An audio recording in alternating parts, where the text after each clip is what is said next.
Zaman prasejarah di Indonesia.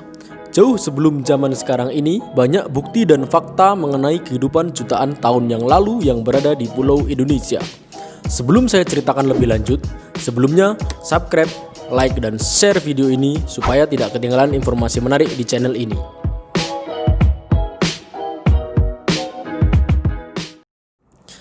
Awal kehadiran manusia.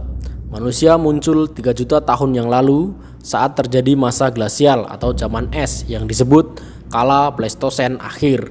Berdasarkan teori Out of Africa, manusia muncul dan berkembang di benua Afrika. Dari Afrika menyebar ke seluruh dunia termasuk Indonesia. Periodisasi berdasarkan hasil kebudayaan, zaman batu, zaman logam, masa berburu dan mengumpulkan makanan tingkat sederhana, masa berburu dan mengumpulkan makanan tingkat lanjut, masa bercocok tanam. Berkaitan dengan manusia purba, pada bab ini saya akan menjelaskan kehidupan awal manusia Indonesia. Pada awalnya, nenek moyang kita bukanlah penduduk yang mendiami tanah ini, tetapi merupakan bangsa pendatang. Dari manakah sebenarnya nenek moyang kita berasal atau melakukan proses migrasi? Bagaimana caranya sampai ke Indonesia? Kemampuan apakah yang dimiliki nenek moyang kita sehingga mampu bertahan dan wariskan dalam bentuk apa saja yang telah diberikan kepada kita? Proses migrasi yang terjadi pada masa Pleistosen menyebabkan wilayah Indonesia mulai dihuni oleh manusia. Timbul pertanyaan tentang asal-usul manusia yang bermigrasi ke wilayah Indonesia ini. Menilik dari segi fisik manusia Indonesia, mayoritas dapat dikelompokkan ke dalam ras Mongoloid dan Australoid. Para ahli memperkirakan bahwa pada sekitar abad keempat sebelum Masehi, Pulau Jawa merupakan daerah pertemuan dari beberapa ras dan daerah pertemuan kebudayaan. Gelombang pertama diperkirakan terjadi antara 2000 sampai 1500 sebelum Masehi melalui dua jalur, yaitu jalur barat dengan manusia Austronesia Proto-Melayu dengan membawa kebudayaan kapak persegi dengan keturunan bangsa Batak, suku Dayak, dan Toraja. Sedangkan jalur timur Papua Melanosoid atau Papua Melanosia dengan membawa kebudayaan kapak lonjong dengan keturunan bangsa Papua Melanosoid adalah suku Papua. Gelombang kedua diperkirakan terjadi sekitar tahun 1500 sampai 500 sebelum Masehi. Melalui jalur barat pendukung Melayu Austronesia, sedangkan kebudayaan adalah kebudayaan Dongson, kebudayaan logam, kapak corong, Nekara, bejana perunggu, dan keturunannya adalah suku bangsa Jawa, Melayu, Bugis, dan Minang.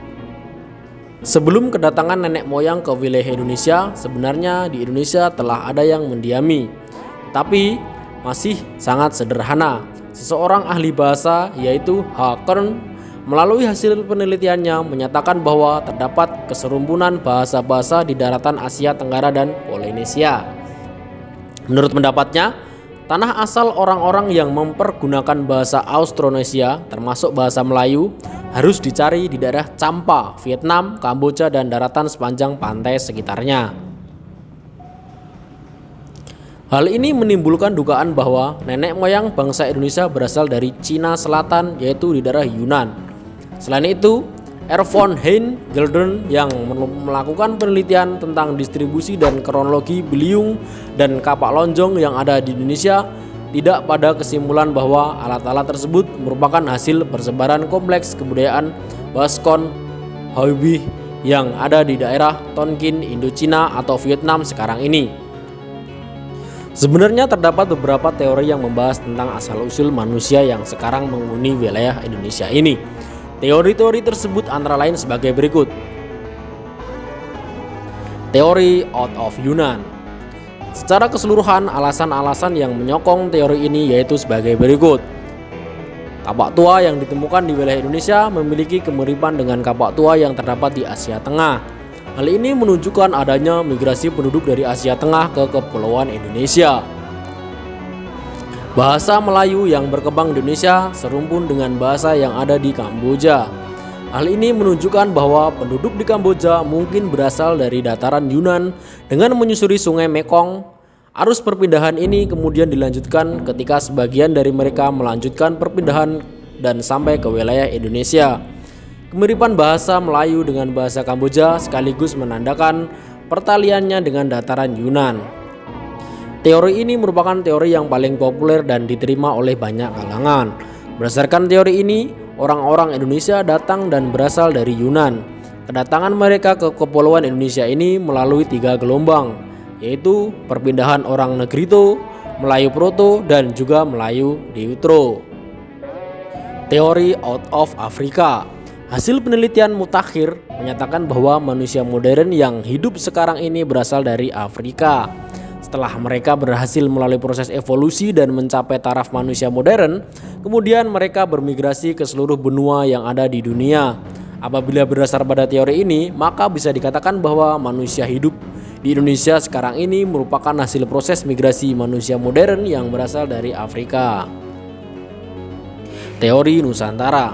Teori ini menyatakan bahwa asal mula manusia yang menghuni wilayah Indonesia ini tidak berasal dari luar, melainkan mereka sudah hidup dan berkembang di wilayah Indonesia itu sendiri. Teori ini didukung oleh sarjana seperti G. Crawford, Kak Hilmi, Sultan Takdir Ali Syabana, dan Goris Keraf. Akan tetapi, nampak teori ini kurang populer dan kurang banyak diterima oleh masyarakat. Argumentasi yang digunakan bahwa manusia kuno, Homo soloensis dan Homo wajakensis yang berasal dari Pulau Jawa, penemuan manusia kuno ini di Pulau Jawa menunjukkan adanya kemungkinan orang Melayu itu keturunan dari manusia kuno tersebut, yakni berasal dari Jawa. Menurut pemirsa, mana teori yang menurut Anda paling relevan? Silahkan tulis di komentar.